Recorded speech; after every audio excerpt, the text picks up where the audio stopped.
gonna tell a story. I always tell the story. Me and Brad. Brad knows I'm a germaphobe. I clean my silverware when I get to the restaurant.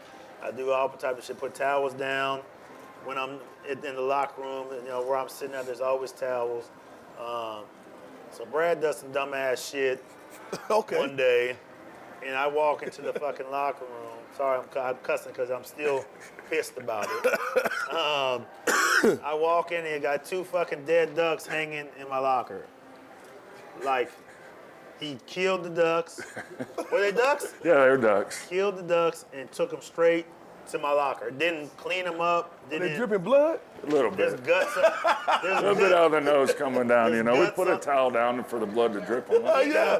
He got duck hanging from this side, duck hanging from that. I was pissed. Does somebody get this fucking ducks out now? I said, okay, Doug, you don't play them type of games, huh? So I had a baby, right? Mia was a baby, so I was like, okay, you want to play the game? So I got a diaper. I told Darce, I said, when Mia shits, give me that diaper. I'm taking it to the gym, and I'm gonna put it under Brad's door handles. That's grosser. What's grosser? Oh! I'm gonna put it under his door handle, so when he go in there, wet it up a little bit, so when he go in there, it's gonna be all on his nails for a few hours. Somebody ended up telling him that I put the shit. I was like, man, come That's on. a good manager right there. Who was it? Shane. Shane Shane hooked me up. I was like, man, I want him to put it in there. That shit would have been on his fingernails. I'm wondering who he did to do it, because you ain't touching it. Probably had to bring I had the it in a Luke with him. diaper and just put it like, like use the diaper as like a glove and just kind of put it on. Yo, we need a poll to see which one is worse. Yeah. The hanging ducks or boo-boo. Duck is worse. No.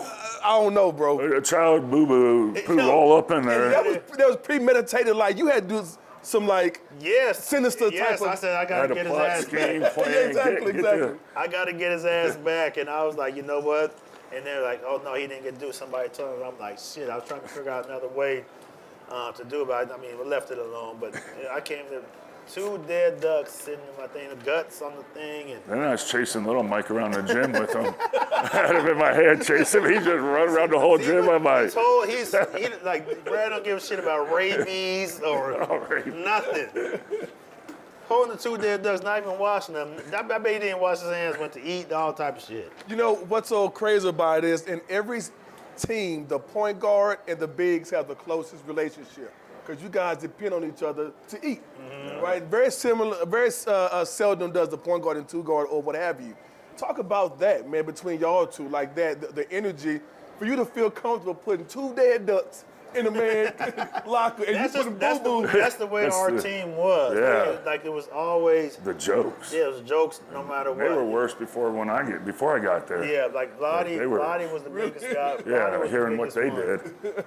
Vlade was the biggest jokester as far as like everything he did, and he kind of hyped everything up. And that's what made our team so good is that there wasn't anybody on there that didn't like each other. Yeah. You know what I mean? Like, not everybody hung out, like, after the games and stuff like that, but when we came to work, there was never a problem. There was always a balance of busting balls to everybody. Yeah.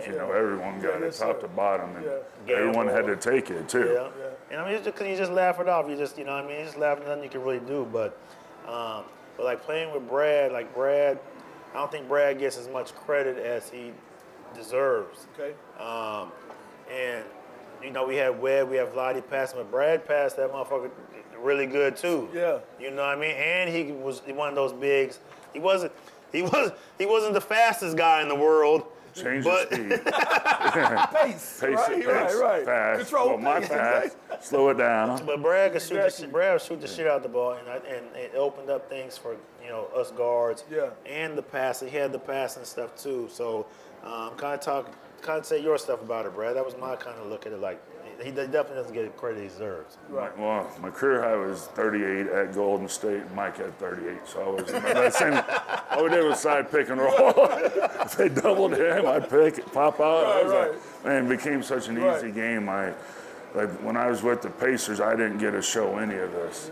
I was the center back there. I didn't hardly pass the ball. I set picks doing this. So when I got here and Webb was hurt, it was like this free for all. First day of practice, I'm like, like watching Vladdy throw that shit. I'm like, this is what we get to do out here. I was like, yeah, I'm part of it, and it just like, I'd wish like from my basketball, if I would have got here a couple of years earlier and been in that system where I was involved instead of just being the Shaq defender kind of guy, you know, that big muscle guy. Like, but, so coming here playing Mike just opened up that team, my whole everything, like just a whole nother level that no one even knew I could do.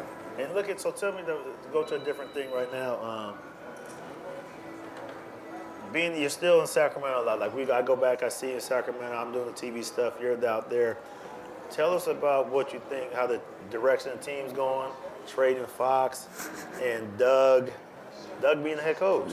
Yeah, Doug being the head coach. Yeah, Just like didn't see that one coming. It's been a crazy year for the Kings. Like you say, that's a lot of moving parts and a lot of who knows exactly what is going on out there. It's tough too, like to trade your superstar. Superstar with a new coach.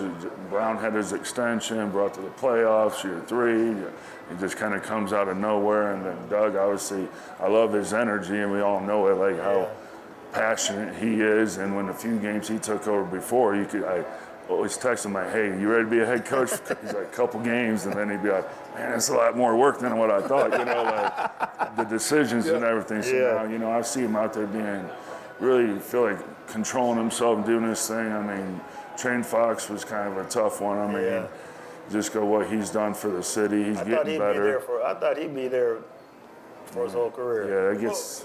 Well, it was kind of strange for me outside looking in that you get rid of Mike Brown because you're gonna keep Fox, but then you get rid of Fox, so you might as well keep Mike Brown if that's the case. But I heard they're really good friends. Mike and Fox. Yeah, and they said, I think he said that he's had so many coaches and he didn't want to do it anymore. Yeah. That's right? Yeah, but I mean, it's Sac, all the coaches, the players, but I mean, San Antonio, you know, he's Texas boy. Yeah. I mean, who don't want to go play with Victor down there and be a lob guy? Yeah. Throw that thing 13 foot in there now, you know. It's a bonus catch lobs, but man, Victor can catch some high lobs. Yes, so. sure. I really don't know Doug as well as you all do, obviously, but the time I was in Sacramento, Doug was awesome. Yeah. A consummate pro, defensive-minded guy, and the guys respect him. You guys think Doug have a chance of being a permanent head coach? Yeah, I think so. I mean, what I've seen is like his demeanor. You know, we don't know what the locker room, but they always have their enthusiasm, you know, doing their defensive players. So they still have that good, it seems like. I think that would be a good hire. He's not going to demand a lot of money, I don't think, just because he was an interim coach. But, you know, they go out and get these other guys, it's going to be about $10, $12 million a year. Per year, And I think you get that same thing with less money, but a better coach. Like you said, like I said, I do the TV stuff, so I'm there. I have to watch every game. And just the energy and the way that the guys responded before, and then when Doug came in, it's like night and day. Like you could see those guys wanting to win for Doug. You know what I mean? But before it was just like, because we both been on losing teams. Like you got, like it looked like you just go out there and at work. I got to finish this game, get the L. Let's get us an L, and then go ahead and go to the next one. So let's take it back, Brad. Growing up in Indiana, basketball. Oh, yeah. I mean, Mecca, perfect. Basketball Mecca. Did you always know that you was going to play basketball? Was there other sports, or was basketball? It's kind of basketball. I mean, I played tennis, did cross country, basically just that. But my family is 7 foot, 6'11", 6'9". Oh, you know.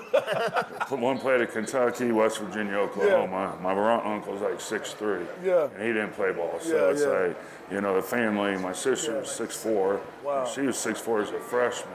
I was in high school? In high school, and I was only 5'11" as a freshman. So I didn't catch up with her till I was a sophomore in high school. Like we were 6'5" finally. And then my mom's like, he's going to get taller than you. You better quit picking on him. And Your dad's tall? Yeah, Dad was about 6'4", Mom's like 6'2". Grandma was 6 foot solid. So the height kind of came from your mom's side, my mom's side. Yeah, oh, definitely. So who's the 7-footer in the family? Oh, that was my uncle Jim that played at. On your mom's side? Yeah, all on my mom's side. Really? Yeah, my uncle on my dad's like normal 6'4". Normal, Baby, 6'3", 6'4", the shorty.